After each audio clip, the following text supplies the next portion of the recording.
Today we'll be working in my workbook called The 40 Days of Resurrected Life, which is a comprehensive look at the 40 days between Jesus' life from his resurrection to his ascension. We have already worked on chapters 1 and chapters 2. This is where morning is very early. The women are going to put spices on the body of Jesus, and the soldiers have seen the stone rolled away and the angel sitting on the stone.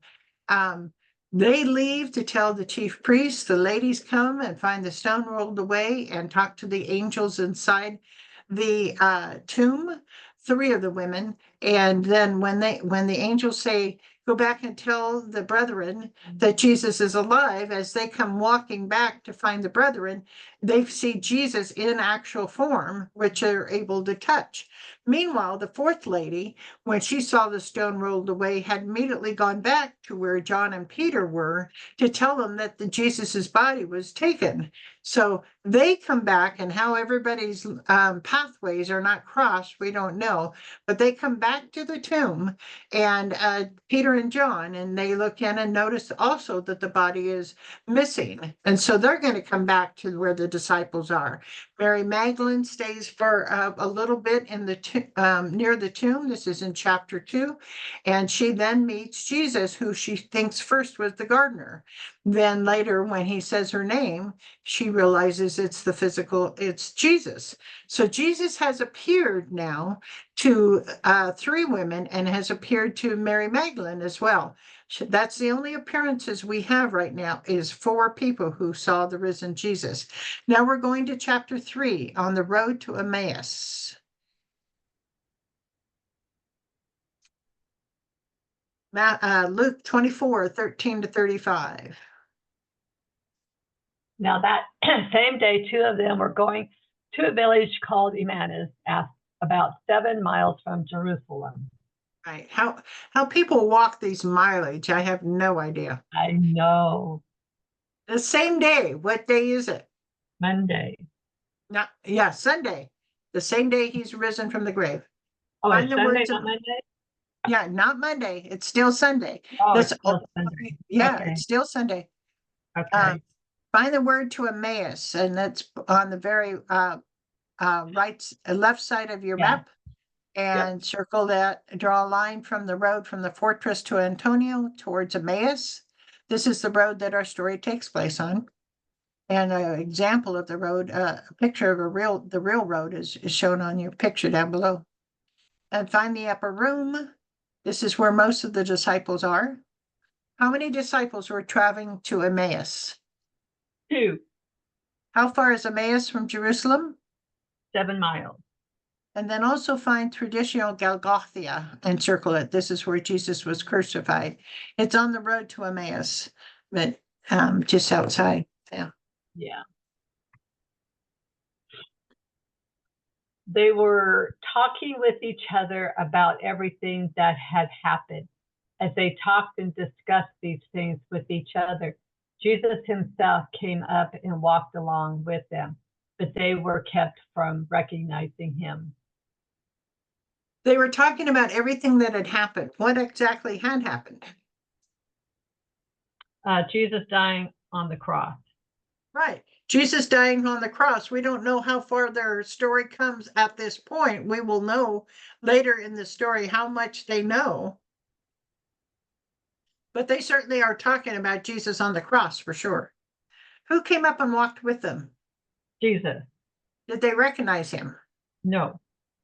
Who else did not recognize the resurrected Jesus when they saw him? Mary Magdalene. Right. So this story, combined with Mary's story, helps us realize that Jesus can change his appearance. If we only had Mary's story, we may not have said that, but we have 2 separate instances where he changes his appearance, enough so people don't recognize him. He asked them, "What are you discussing together as you walk along?" They stood still, their faces downcast. One of them, named Cleopas, asked him, "Are you the only one visiting Jerusalem who does not know the things that have happened there in these days?" Yeah, what did Jesus ask them? What are you discussing together? Do you think Jesus really did not know what they were speaking of? Why or why not? No, because he is God. He knows all things. Right. Generally belief as far as why he disguised himself was to help to listen to what his disciples, because these are disciples of his, are thinking at this point, you know. And so that's why he's kind of disguised. What's the name of one of them? Cleopas. By the expression on their faces, how were they feeling? Faces were downcast. Yeah. What did Cleopas ask the stranger whom he did not recognize? Are you the only one visiting Jerusalem who does not know the thing that happened there? Right. Yeah. So on this same morning, who is the resurrected Jesus appeared to? You could list those two. Okay. Matthew 28:9 was 3 women. John 20:11-14 was Mary Magdalene. On the same morning, who already knows there's something strange happening? Matthew 28:2-4, soldiers. And John 20:3-8, Simon Peter and John. Right.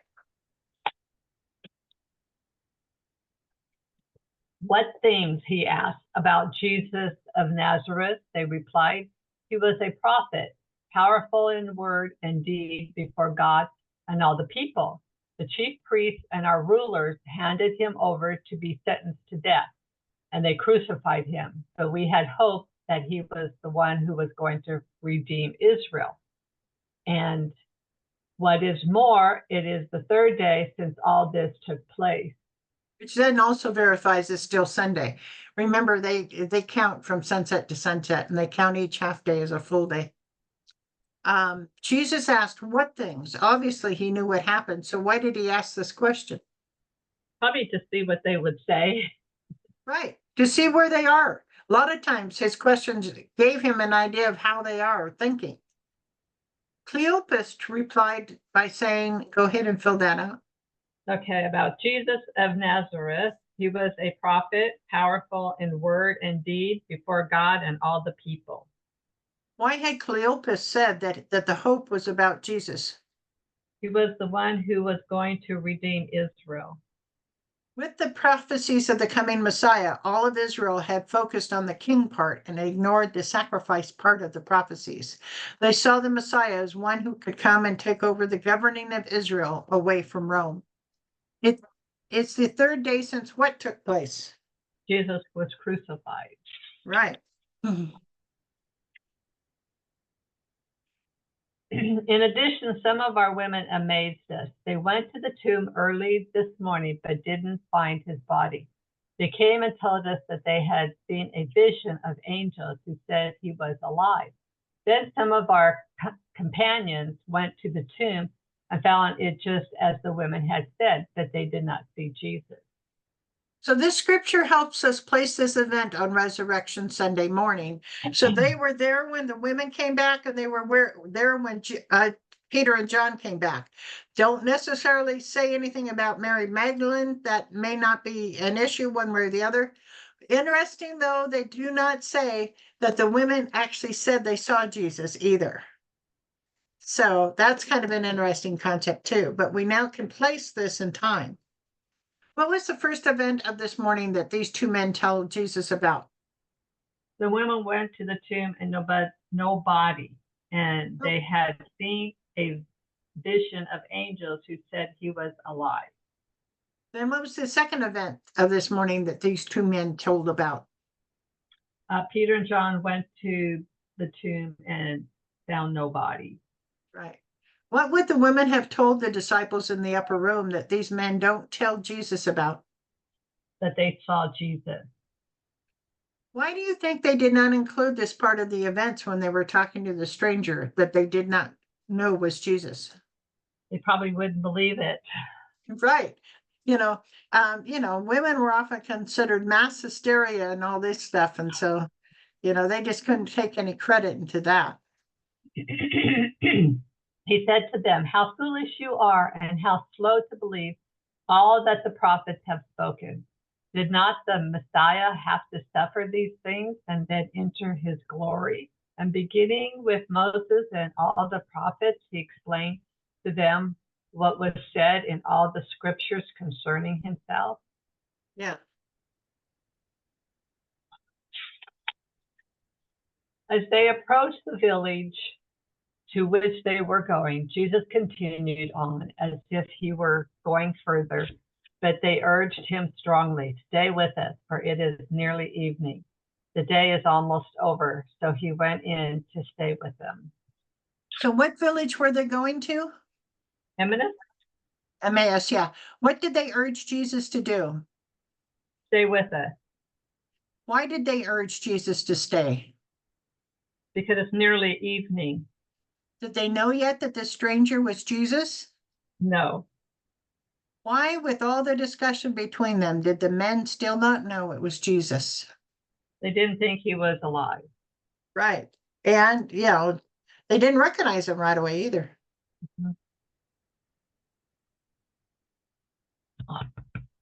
When he was at the table with them, he took bread, gave thanks, broke it, and began to give it to them. Then their eyes were opened and they recognized him, and he disappeared from their sight.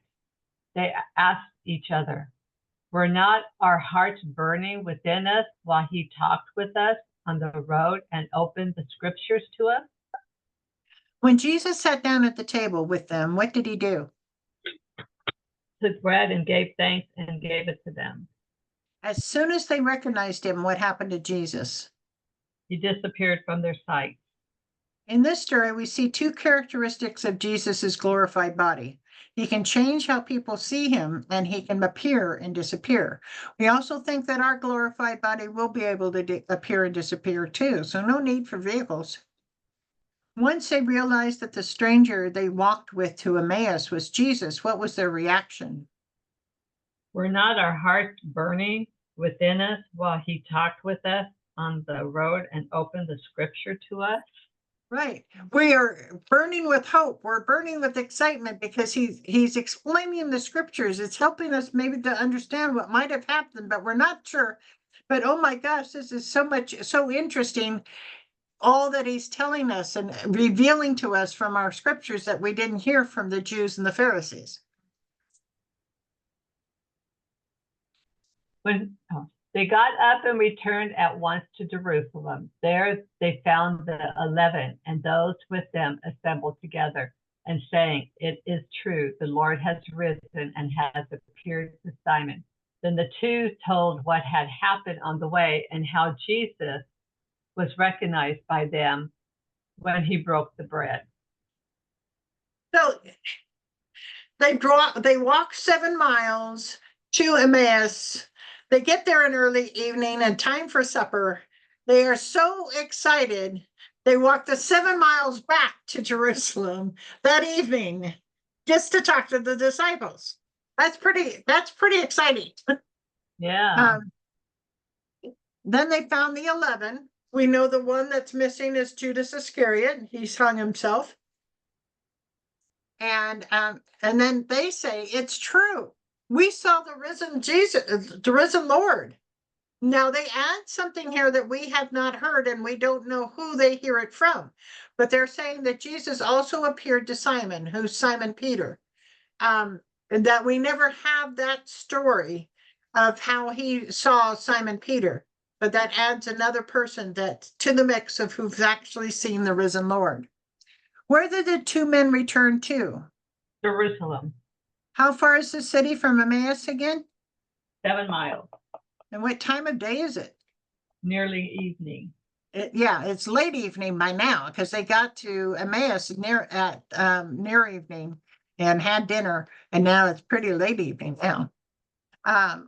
Where probably are the 11 and those with them assembled? Upper room, Right. The 11 apostles, which one is missing? Judas. Before the two men can speak, the assembled group tell them of another appearance of Jesus, who also saw Jesus. Simon Peter. Right. This appearance to Simon Peter, and the proof again is in 1 Corinthians 15:5, is not written in detail anywhere in the scriptures. So now how many people have seen the resurrected Jesus? 7, Mary, Salome, Joanna, Mary Magdalene, Simon Peter, Cleopas, and other disciples on the road. Right, right. So yeah, the two people who traveled to Emmaus, which is Cleopas and the other guy, Peter, and the 4 women. So 7. So we get to our crossword already. What town were the 2 disciples walking to? Number 5. Emmaus, Yeah. Number 6, the 2 disciples urged Jesus to stay with them because it was nearly. evening, Number 7, where did the 2 disciples return to after Jesus left them?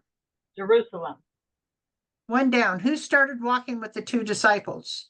Jesus And 2, when the 2 disciples' eyes were opened, Jesus disappeared, from their sight. And number 3, what was the name of one of the disciples? Cleopas, And 4, how many miles away is Emmaus from Jerusalem? 7, Yeah. Let me go ahead and